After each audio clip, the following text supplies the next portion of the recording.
오늘은 하나님의 뜻대로 움직이면 하나님께서 기억하십니다. 라는 제목으로 우리가 함께 은혜 나누길 바랍니다. 어, 제가 신학교 다닐 때 일입니다. 제가 신학교 다닐 때 학우들 앞에서 어떤 주제에 대해서 말을 하면요. 이 학우들이 자리를 떠나지 않고 내 말을 경청해 주었습니다. 물론 당연히 그들의 인격이 높았어요. 자리를 떠나지 않고 끝까지 앉아 있어 주는 그런 배려함도 분명히 그들에게 있었습니다. 그러나 또 제 자랑을 조금 하자면 그러나 그보다는 나의 말이 그들에게 때로는 감동을 주었기 때문에 그들이 앉아 있었지 않았을까 저 혼자 그렇게 생각해 봅니다. 뭐 한번 예를 들어서 한 번은 MT를 가야 했습니다. 신학교에서 MT를 가보니까요. 신학교 MT는 놀러 가는 것이 아니었습니다. 기도회 하러 가고 부흥회 하러 가는 것이 신학교의 MT였습니다. 그러니 이런 MT를 잘 안 가려고 합니다. 왜냐하면 학업도 있지요. 또 교회에서 전도사로 사역도 해야 되죠. 이 병행하다 보니까 시간을 내기가 쉽지 않아요. 쉽지 않은데 또 시간을 내어서 3박 4일 동안 어디 가서 기도회 하고 부흥회 하고 한다면 좀 힘들어 했던 것 같습니다. 그래서 이 MT를 가면 꼭 보통 한 40% 반도 참석을 못 했습니다. 안 하는데 제가 그때 당시 북과대로 있을 때입니다. 북과대로 있을 때 이제 제가 이제 MT를 주관했습니다. MT를 주관하고 이제 MT를 가자 했는데 몇 분이 왔냐면요. 그 몇 분 빼고 다 참석했어요. 몇 명 빼고 다 참석했습니다. 뭐 지금 제 자랑하는 시간이죠, 그죠? 어, 또한 여러 가지 뭐 동아리 활동도 많이 했었고요. 또 학과의 활동도 많이 했습니다. 그리고 여러 학우들과 이제 다른 과 사람들이 여러 학우들과의 교제를 나누다가 이제 어떤 제가 뜻한 바가 생겼습니다. 그 뜻이 생겨서 나를 따라주는 그 사람들 앞에서 한 가지를 내가 선포를 했습니다. 무엇을 선포했냐면요. 내가 이 학교에 총학생 회장 후보로 나가겠다는 거였습니다. 저는 학교를 바꾸고 싶었고요. 세상을 바꾸고 싶었습니다. 물론 호불호가 있었지만 주위의 사람들이 저를 따라왔습니다. 신학교라서 학교가 그렇게 크지 않았습니다. 1학년부터 다 합쳐봐도요, 1000명이 안 됐습니다. 전체 학과, 전체 학생을 다 합쳐도 1000명 정도 되는 이런 학교였습니다. 그 해에 이제 총학생 회장 후보 등록일에 맞추어서 등록을 했습니다. 팀을 꾸려서 등록을 했고요. 등록 마감일까지 이제 제 팀이 단독 후보였습니다. 이제 선거는요, 찬반 투표만 하면 되는 것이었습니다. 그런데 후보 등록 마감 한두 시간을 놔두놓고 갑자기 학교에 공고가 떴습니다. 무슨 공고냐면요. 대의원 의장의 직권으로 이 후보 등록을 일주일 더 연기하겠다. 그 선거일 또 뒤로 미루겠다는 거예요. 저는 이제 한두 시간만 있으면 찬반 투표니까 이제 물론 나를 싫어하는 사람도 있겠지만 반대하는 사람들도 있겠지만 그래도 당선 가능성이 참 높지 않을까 이 생각했습니다. 그래서 평소 뭐 대의원 의장과 제가 관계가 그렇게 좋지는 않았습니다. 좋지 않았지만 대의원 그 회의실에 갔어요. 아니, 이게 무슨 일입니까 지금 등록 마지막에 한두 시간 놔둬놓고 지금 이렇게 바꾸는 건 아니지 않습니까? 라고 막 따졌지만 그래도 저에게는 뭐가 있었냐면 이길 자신이 있었어요. 누구랑 이렇게 해도 이길 자신이 있었습니다. 그날이 금요일이었고요.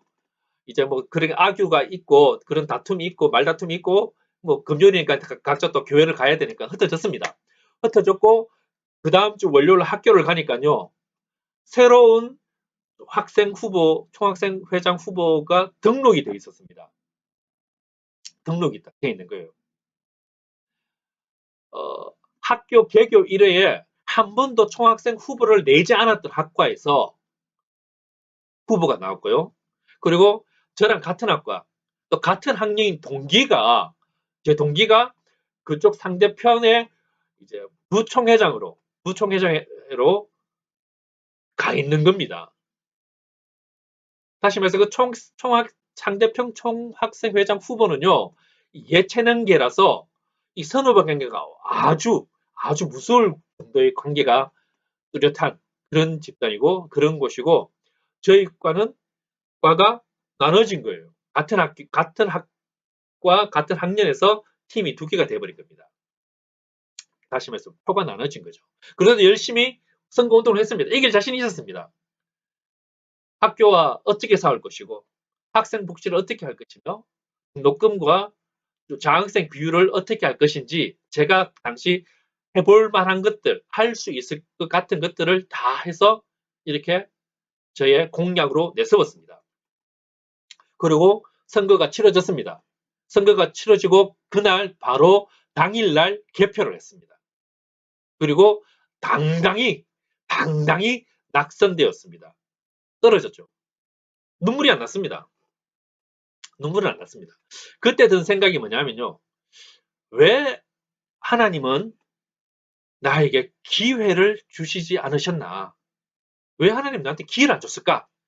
상대팀 구성은요, 짧은 기간이었지만 제가 봐도 참 효과적인 광고를 했던 것 같습니다. 진짜 효과적인 광고를 했는 것 같고요. 또 그 지략이 끝나고 나니까 참 부러웠습니다.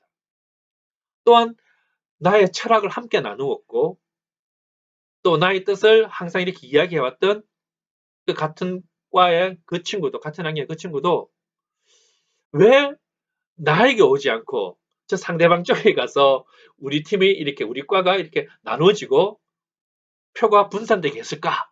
그런 고민을 좀 해본 적이 있습니다. 학교의 개혁과 세상의 변화를 위해 함께 나누었던 어떤 나만의 어떤 비전 이런 것들을 이해하지 못한 것인가? 이런 생각이 들었습니다. 이런 생각이 들어서 한때 조금 슬퍼했던 적도 있었습니다. 오늘 우리가 읽었던 성경 본문이 보면요. 대부분이 사람 이름입니다. 발음하기가 너무 힘들어요. 계속 연습을 했지만 참 쉽지 않은 발음들입니다. 그러나 그 사람 인물들이 쭉 나열되어 있습니다. 근데 그 사람 인물들 사이에 오늘 보면 비슷한 표현이 세 군데가 함께 동시에 나타나는 것이 있습니다. 비슷한 표현이. 바로 1절과 8절과 16절에요. 비슷한 표현이 나오는데 우리 같이 한번 보겠습니다. 1절에 보면요. 1절에 보면 그에게 와서라는 표현이 있습니다. 그에게 와서. 또 8절에 보면 다윗에게 돌아온 자가 있었으니 라는 표현이 있고요. 또한 16절에 가면요. 다윗에게 나오메라는 표현이 있습니다. 어떤 류의 사람들이 지금 다윗에게 가고 있다라고 성경은 말하고 있습니다. 사람들이 다윗에게 몰려들었다고 성경이 말하고 있는 거죠. 그러나 본문의 당시 다윗의 상황이 어떠했는가를 우리는 먼저 좀 생각해 봐야 됩니다. 왜 사람들이 다윗에게 갔냐는 겁니다. 그러면 다윗의 상황이 어떠했는가 봐야 합니다. 그때 다윗의 상황이 어떠했을 것 같습니까? 1절에 보면요.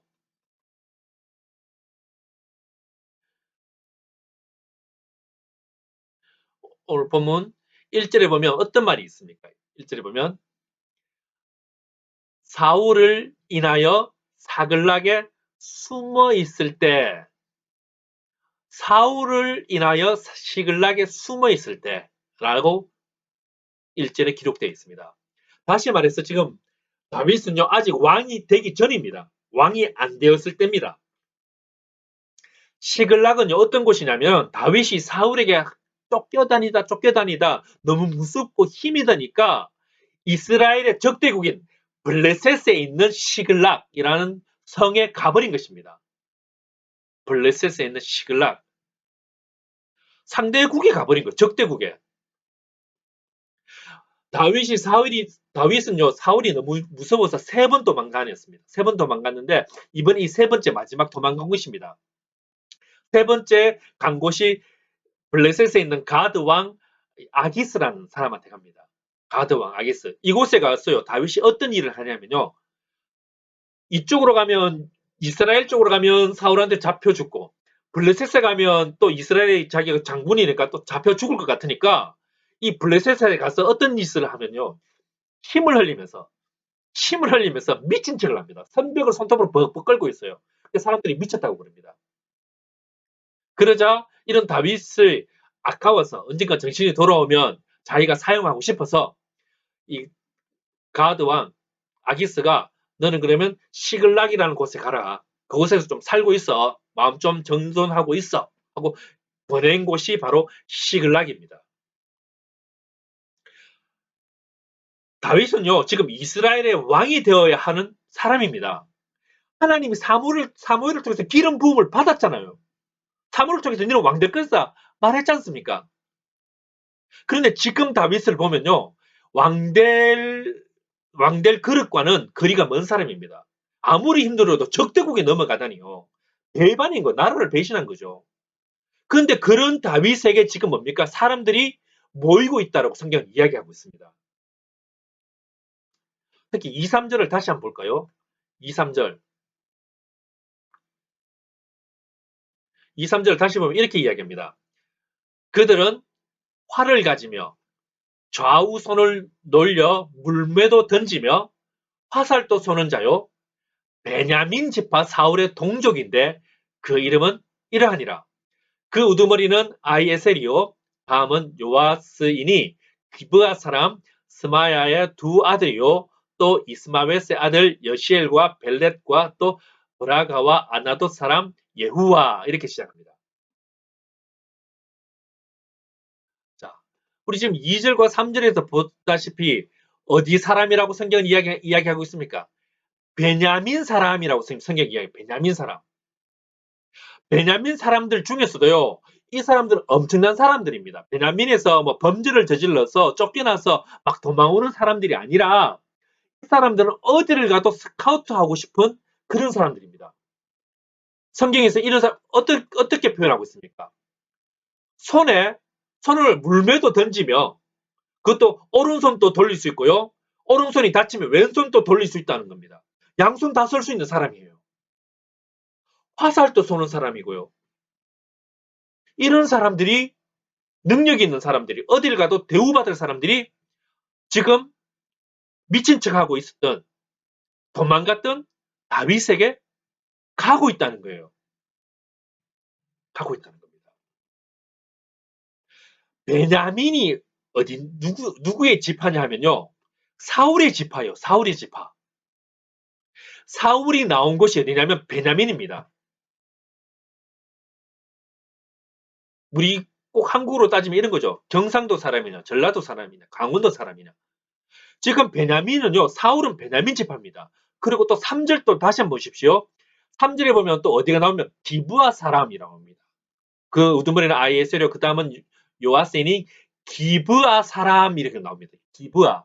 그럼 또 기브아는 또 어디냐면요. 사울의 고향 사람입니다. 사울의 고향 사람. 베냐민은 다윗 사울의 족속이고요. 기브아는 그 안에 베냐민 안에 있는 사울의 고향 사람들입니다. 사울의 고향 사람들마저도 지금 어디로 가고 있다고요? 다윗한테 가고 있다고 지금 성경이 이야기하고 있습니다. 흔히 하경과 지연을 떠나서 지금 다윗에게 사람들이 몰려오고 있는 그런 상황입니다. 여러분 기억하십시오. 하나님의 사람들은요. 혈통보다 정통성에 의해서 움직여야 합니다. 다시 말해서 하나님의 사람들은요. 한 예수님과 하나님 나라를 가장 중요하게 생각하는 사람들입니다. 때로는 우리끼리 참 쉽게 생각합니다. 나와 같은 학교 출신이니까, 나와 선후배 관계이니까, 나와 같은 고향 사람이니까, 또 나와 생각이 같은 사람이니까 나와 함께 해주겠지. 어린 저의 모습. 나와 함께 해주겠지. 라고 우리 생각합니다. 그러나요, 하나님의 사람은 이 모든 것을 떠나서 예수님과 하나님 나라를 가장 중요하게 생각하는 사람과 함께 해야 됩니다. 함께 하는 것. 또한 우리 8절을 또 한번 보겠습니다. 8절을 이렇게 얘기합니다. 갓 사람 중에 광야에 있는 요새에 이르러 광야에 있는 요새라고 얘기합니다. 광야에 있는 요새. 이 광야에 있는 요새라는 이 말의 좀 더 원래의 의미는요, 거친 땅, 견고한 곳이라는 뜻입니다. 안 좋다는 거예요. 환경이 안 좋다는 것입니다. 땅이 거칠다는 거예요. 환경이 안 좋은 것입니다. 그곳에 있다고 지금 이야기합니다. 다윗이 현재 처한 상황이 어떤 상황이냐면 미친 척해서 도망가 있고 도망가서 겨우 살고 있는 곳이 거친 땅, 거친 곳, 환경이 안 좋은 곳, 그곳에 다윗이 있는데 지금 사람들이 찾아오고 있다라고 성경이 말하고 있다는 사실입니다. 여건이 좋은 게 없습니다. 좋은 땅에서 편안하게 살 수 있었던 사람들이, 능력 있던 그 사람들이, 또 능력을 실질적으로 가지고 있었던 그 사람들이 자기 고향을 떠나서 언제 망할지도 모르는 곳에 지금 함께 하겠다고 모이는 것입니다. 뭐 하나 지금 제대로 돌아가는 것이 없고 믿고 따를 만한 다윗마저도 어떻게든 살아보겠다고 발버둥치고 있는 저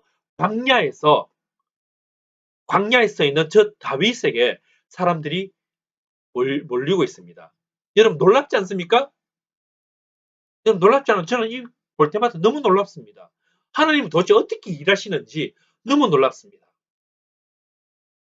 이 모습은 어찌 보면 오늘날 우리 호산나와 너무 비슷합니다. 영국의 호산나 교회를 아십니까? 라고 물어보신다면 여러분 99.9998%의 사람들이 모를 것입니다. 그죠? 그럼 영국에서 한건희 목사가 누군지 아냐고 물어본다면 99.9999%가 모를 것입니다. 아무도 모르는 이런 교회에 이런 목회자에게도 뭡니까? 성도가 함께하며 함께 예배 드리고 있다는 사실입니다. 예배당 같지도 않은 곳에서 우리는 예배를 드립니다. 전 세대를 동시에 예배 드릴 수가 없어서 시간을 다르게 해서 예배를 드리고 있습니다. 목사 혼자서 찬양하고 목사 혼자 기도하고 목사가 뭐 설교를 하는 건 당연하겠죠. 설교하는 곳. 물론 앞으로 우리 호산나 교회도 사람들이 모여들 줄 믿습니다. 여러분 기억하십시오. 우리 하나님은 살아계신 하나님이십니다. 그리고 오늘 우리가 어떤 길로 가는지 지켜보고 계십니다. 학연과 지연, 크기와 모습에 따라가는 사람들이 아니라 하나님의 뜻이 있는 곳, 하나님께서 함께 하시며 하나님과 동역하기 위해 발버둥치며 버티는 곳에 함께하는 사람들을 기억하신다는 사실을 여러분 꼭 아셔야 됩니다. 거친 땅 견고한 곳, 하지만 그곳에 하나님의 뜻이 있는 곳, 하나님의 계획이 있는 곳에 함께 가는 사람들을 하나님은 기억하십니다. 대세는 여전히 사울입니다. 사울은 여전히 이스라엘의 왕입니다. 사울에게 가면 이 능력 있는 사람들이 사울에게 가면요 대접을 받고 좀 더 편안하고 안락하고 사랑받으며 살 수 있었을 것입니다.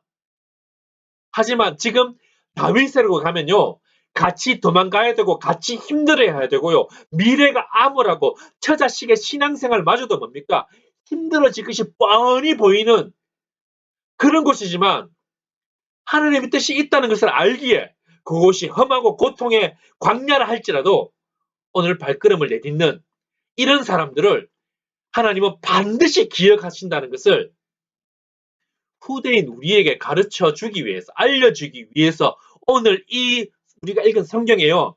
발음하기도 힘든 이 사람들, 이름 외에는 솔직히 누군지도 모를 만한 이 사람들을 성경에 이렇게 두었다는 것입니다. 우리는 이름만 겨우 알고 있지만 하나님은 그들의 행적을 다 기억하시고 이들을 본받으라고 이들처럼 살라라고 성경에 기록해 두었다는 사실을 여러분 아셔야 되고 기억하셔야 됩니다. 다윗으로 가는 그 사람들의 발걸음이요 헛되지 않았음을 성경이 분명히 말해주고 있습니다. 또한 갓 자손도 지금 다윗에게로 가고 있다고 성경이 이야기합니다. 갓 자손도. 우리가 성경 읽지 않았지만요. 본문 32절에 보면 이런 말이 나옵니다. 시세를 알고 이스라엘이 마땅히 행할 것을 아는 두목. 32절에 시세를 알고, 그러니까 현재 때를 알고 이스라엘이 마땅히 행할 것을 아는 두목. 갓 자손도요. 32절에 보면 다윗에게 오는데 좀 다릅니다. 달라요. 뭐가 다르냐면요. 32절에 다윗은 이미 왕이 된 이후의 다윗입니다. 이미 왕이 된 이후의 다윗. 왕이 되고 나니까 때를 보니까 시세를 보니까 이제 다윗이 대세야. 우리는 다윗한테 가야 돼. 그렇게 온 사람들입니다. 그렇게 온 사람들. 그러나 하나님은 그 이름을 기록해 두지 않았어요. 시세를 안다는 건 뭡니까? 세상 돌아가는 이치를 안다는 겁니다. 지금 세상을 보니, 지금 세월을 보니 강승한 사울한테 가는 것이 아니라 부족해 보이고 고생거리 뻔히 보이는 곳이라 할지라도 다윗에게로 가야 한다는 것을 읽어낸 사람들. 이런 사람들입니다. 그러나 8절, 32절에 갓 자손 말고 8절에 나타나는 갓 자손이 또 있습니다. 8절에 나타난 갓 자손을 보면 이렇게 이야기합니다. 갓 사람 중에서 광야에 있는 요새에 이르러 다윗에게 돌아온 자가 있었으니 다 용사요. 싸움에 익숙하여 방패와 창을 능히 쓰는 자라. 그의 얼굴은 사자 같고 빠르기는 산의 사슴 같으니. 이 8절의 갓 자손은요. 아직 다윗이 약할 때, 다윗이 쫓겨다닐 때 함께했던 사람들입니다. 무엇이 다릅니까? 8절의 갓과 32절의 갓 자손이 무엇이 다릅니까? 다른 것이 단 하나가 있습니다.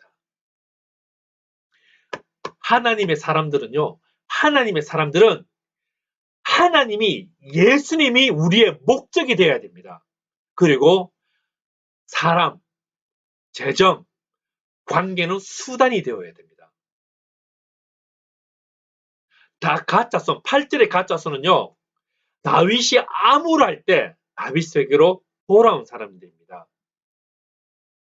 다윗이 집권할 때는 누구든지 다 왔습니다. 누구든지 다 왔어요. 사람이 힘들 때 찾아와주고 위로해주고 도움을 주는 사람을 성경에서는 무엇이라 부를 것 같습니까? 성경에는 이 8절의 사람들, 힘들지만 찾아갔던 사람들, 2, 3절에 나타났던 베냐민 사람, 기브아 사람들, 이 사람들, 이런 사람들을 성경에서는 뭐라 그럴까요?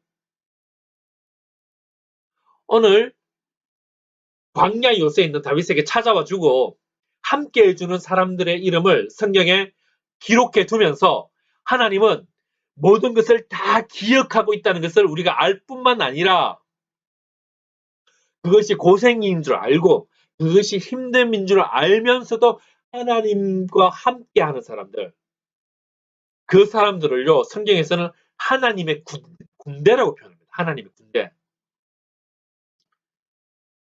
우리 22절 말씀 한번 볼까요? 22절.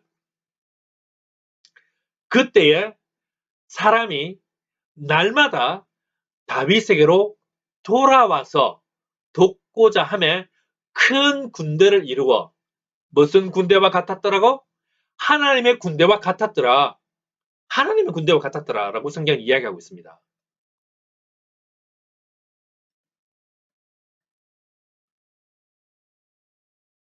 하나님은요 자기 중심적으로 이해득실을 따져가며 덤벼드는 땅의 군대가 아니라 하나님의 뜻에 따라 몸을 내던지는 사람을 하나님의 군대로 삼으시고 그들을 잊지 않으시고 성경에 기록해 두시며 오고 오는 모든 세대 21세기를 살고 있는 우리에게까지 뭡니까?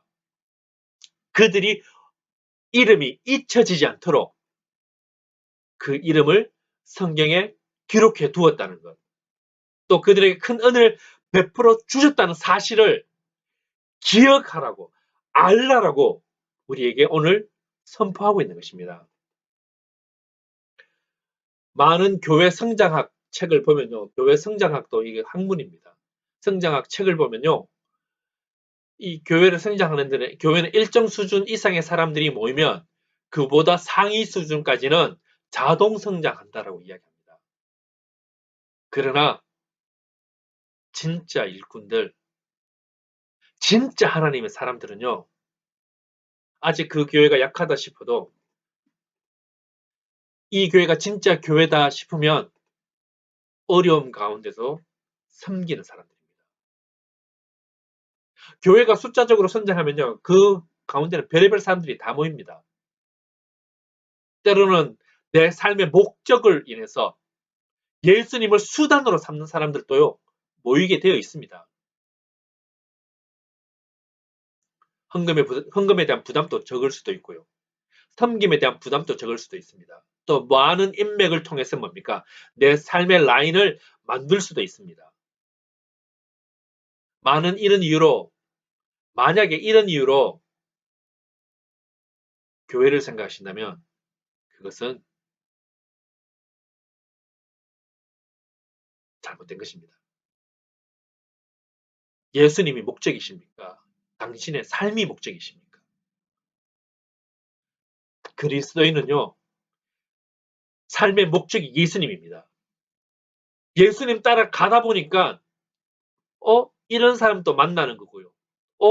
저런 사람도 만나는 수단이 생기는 것입니다. 우리는 심각하게 자신에게 물어봐야 됩니다.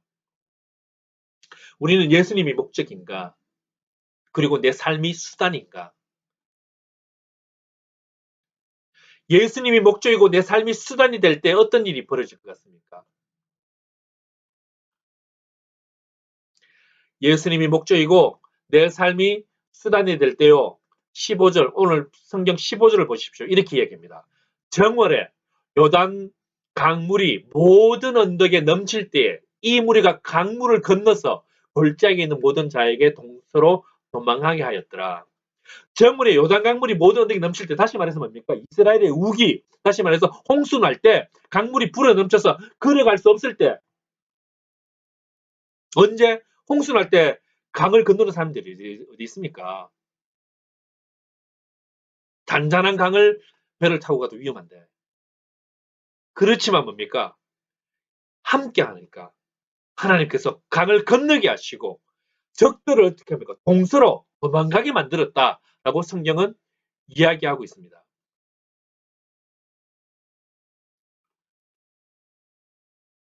예수님이 목적이고 내 삶이 수단이 될 때 남들은 하지 못하는 일, 남들이 포기한 일, 남들은 꿈만 꾸던 이 일들을요. 우리는 주신 능력과 힘으로 해낼 수 있다는 것입니다. 이것이 신학적 표현을 말하면 무엇입니까? 먼저 그의 나라와 의를 구하라. 그리하면 잘 아시죠? 이 모든 것을 너희에게 더하시리라.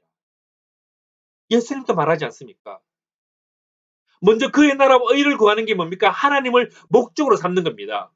그리고 내가 잘 살고 내가 관계를 확장해 나가고 이 여러 가지는 뭡니까? 이 모든 것은 더해지는 겁니다. 더해지는 것. 근데 이 순서를 바꾸시면 안 돼요. 이 순서를 바꾸시면 하나님의 목적을 이루어낼 수가 없습니다. 또한 본문 16절을 보시겠습니다. 본문 16절을 보면요. 이번엔 또 누가 나오냐면요. 베냐민과 유다 자손 중에서 요새에 이르러 다윗에게 나오매 베냐민과 유다 자손 중에서도 다윗에게로 지금 가고 있습니다. 그런데 다윗이 하는 말은 뭡니까? 다윗이 나가서 맞아 그들에게 말하여 이르되 만일 너희가 평화로이 내게 와서 나를 돕고자 하면 내 마음이 너희 마음과 하나가 되려니와 만일 너희가 나를 속여 내 대적에게 넘기고자 하면 내 손에 불의함이 없으니 우리 조상들의 하나님이 감찰하시고 책망하시기를 원하노라 하매 베냐민과 유다 자손이 다윗에게 오는데 다윗이 지금 뭘 하고 있습니까? 의심을 하고 있습니다. 왜 베냐민 사람이 유다 사람들이 자기한테 오는 것에 대해서 의심했는지 성경이 밝히 말하고 있지 않아서 우리는 그 이유를 알 수가 없습니다. 하지만 짐작은 할 수 있습니다. 무엇으로요? 유다 자손은 누굽니까? 유다. 다윗의 족속입니다. 그래서 다윗이 묻는 겁니다. 너희들은 먼저 그의 나라와 의를 구하여서 나한테 왔느냐? 아니면 너희가 나랑 같은 족속이기 때문에 나한테 왔느냐? 이걸 묻고 있는 것입니다. 먼저 그의 나라와 의를 위하여 내게 왔니? 아니면 이 모든 것을 더하시기 위해서 나에게 왔니? 라고 분명히 물어보는 것입니다. 베냐민은 누굽니까? 유다의 배다른 형제 아닙니까?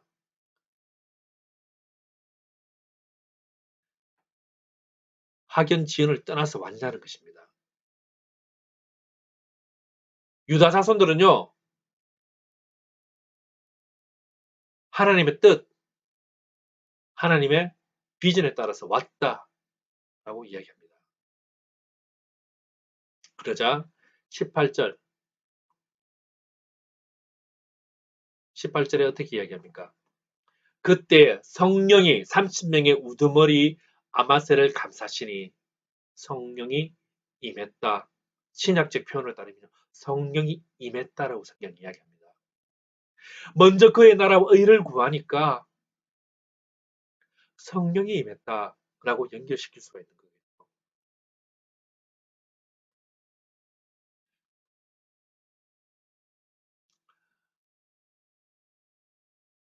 그리고 성령이 임하시니까 다윗이 그들을 군대 장관으로 삼았다라고 또한 이야기합니다. 그들을 받아들였다는 것은요, 다윗이 그들을 받아들였다는 것은 그들을 대접했다는 것입니다.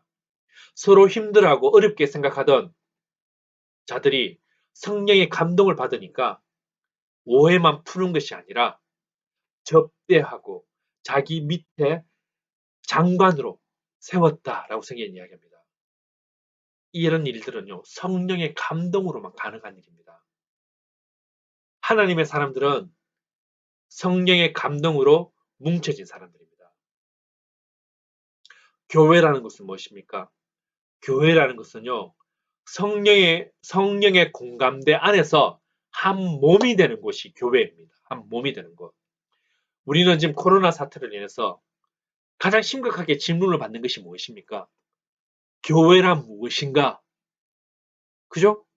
교회란 무엇인가에 대해서 지금 온 기독교가 모든 신학이 공격을 받고 있습니다. 교회란 무엇입니까? 우리는 건물인 걸로 생각했던 때가 있었습니다.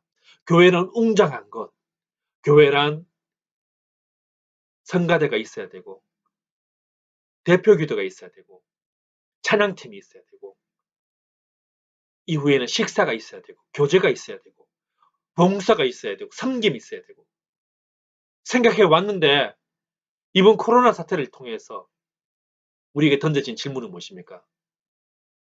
교회란 무엇인가입니다. 교회란요, 성령의 감동으로 뭉쳐진 곳이 교회입니다. 그리고 뭉쳐질 뿐만 아니라 이것이 하나가 되는 곳이 바로 교회입니다. 좀 트리키한, 좀 어려운 질문을 한 개 하겠습니다. 지금 저를 비롯한 많은 목회자들이 인터넷으로 예배를 드리고 있습니다. 그리고 우리는 교회라고 또 함께 예배 드린다고 이야기하고 있습니다. 코로나 사태 이후에 우리는 함께 언젠가는 모일 것입니다. 그럴 때 누군가 이런 질문을 할 수 있을 것입니다. 목사님, 인터넷 예배도 예배라면서요. 저는 오늘 인터넷으로 예배를 드리겠습니다. 목사님 실시간 방송 켜주세요.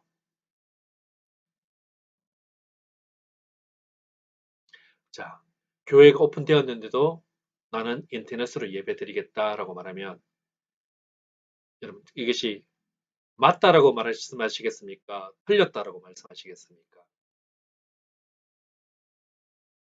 어려운 질문입니다.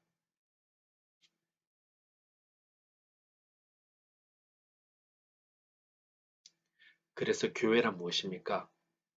성령의 감동을 받은 사람들이 하나로 모이는 곳이 교회입니다. 그 하나로 모이는 곳이요. 하나로 모이는 것이 교회. 그것이 장소일 수도 있고 그것이 온라인 공간일 수도 있습니다. 요한복음 17장에 예수님께서 대제사장적인 기도를 하십니다. 하나님이 내가 하나인 것처럼 저들도 하나가 되어 라고 표현하십니다. 하나님과 예수님이 따로 있습니다. 지금 하나님은 이 땅 가운데, 예수님은 이 땅 가운데 있었고요. 하나님은 저 하늘 가운데 있었습니다. 근데 하나래요. 하나. 이게 하나인 것처럼 제자들도 앞으로 흩어지고 죽고 사라지고 21세기에는 온라인과 오프라인이 함께 있는 이 공간 속에도 하나가 될 때 그게 교회가 되는 것입니다. 그게 교회가 되는 것.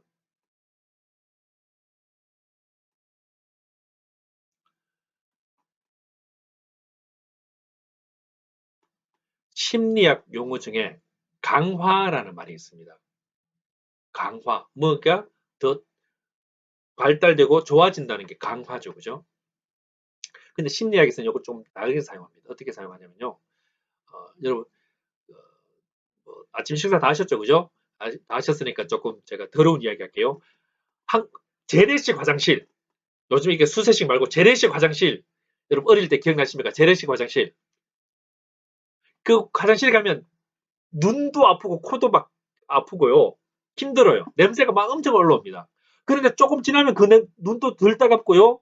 냄새도 덜 나고요. 나중에 그 냄새 마저도 모릅니다.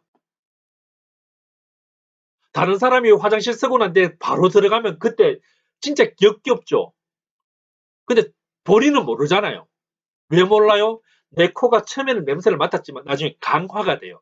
그 냄새에 자극을 더 이상 받지 못하는 것입니다.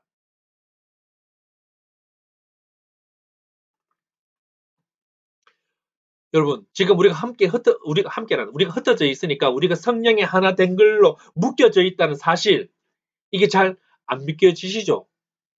교회라는 것이 지교회가 아니라 우주적 교회, 하나님 안에서 우리는 한 교회다는 이 사실이 안 믿겨지시죠?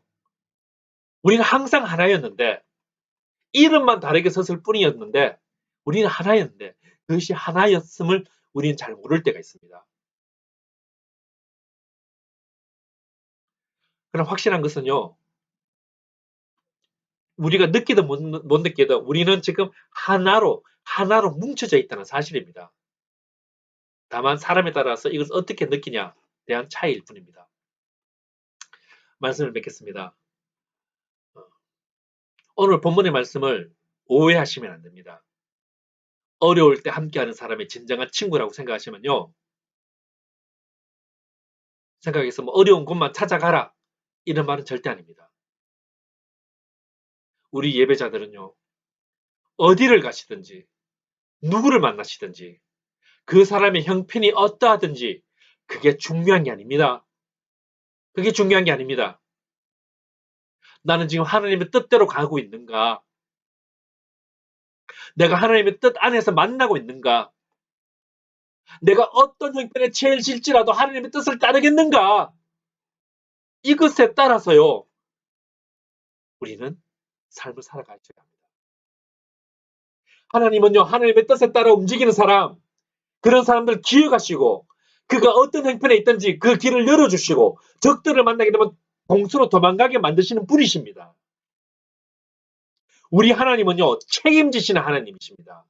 말만 하시고 나머지는 네가 알아서 해라고 그냥 방목하시는 하나님이 아니시라 하나님의 뜻을 충분히 설명해 주신 이후에 우리로 하여금 하나님의 뜻을 선택하고 그 길을 걸어가게 하시는 분이 바로 하나님이십니다. 설사 그 앞이 홍해 앞이라 할지라도 길을 만드시는 분이 하나님이시고요. 물이 없으면 바위를 쪼개서라도 물을 솟아오르게 하시는 분이 하나님이시고요. 물 가운데도 지키시는 분이 우리 하나님인 줄 믿습니다. 이 한 주간 우리는 주 안에서 하나의 띠로 뭉쳐져 있는 그리스도인들입니다. 예배자들입니다. 이 한 주간 당신의 위로가 필요한 자들에게 위로자가 되어 주시고요.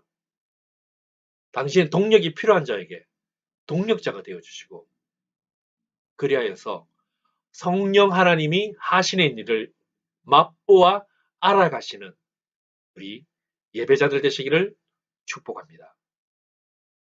기도드리겠습니다.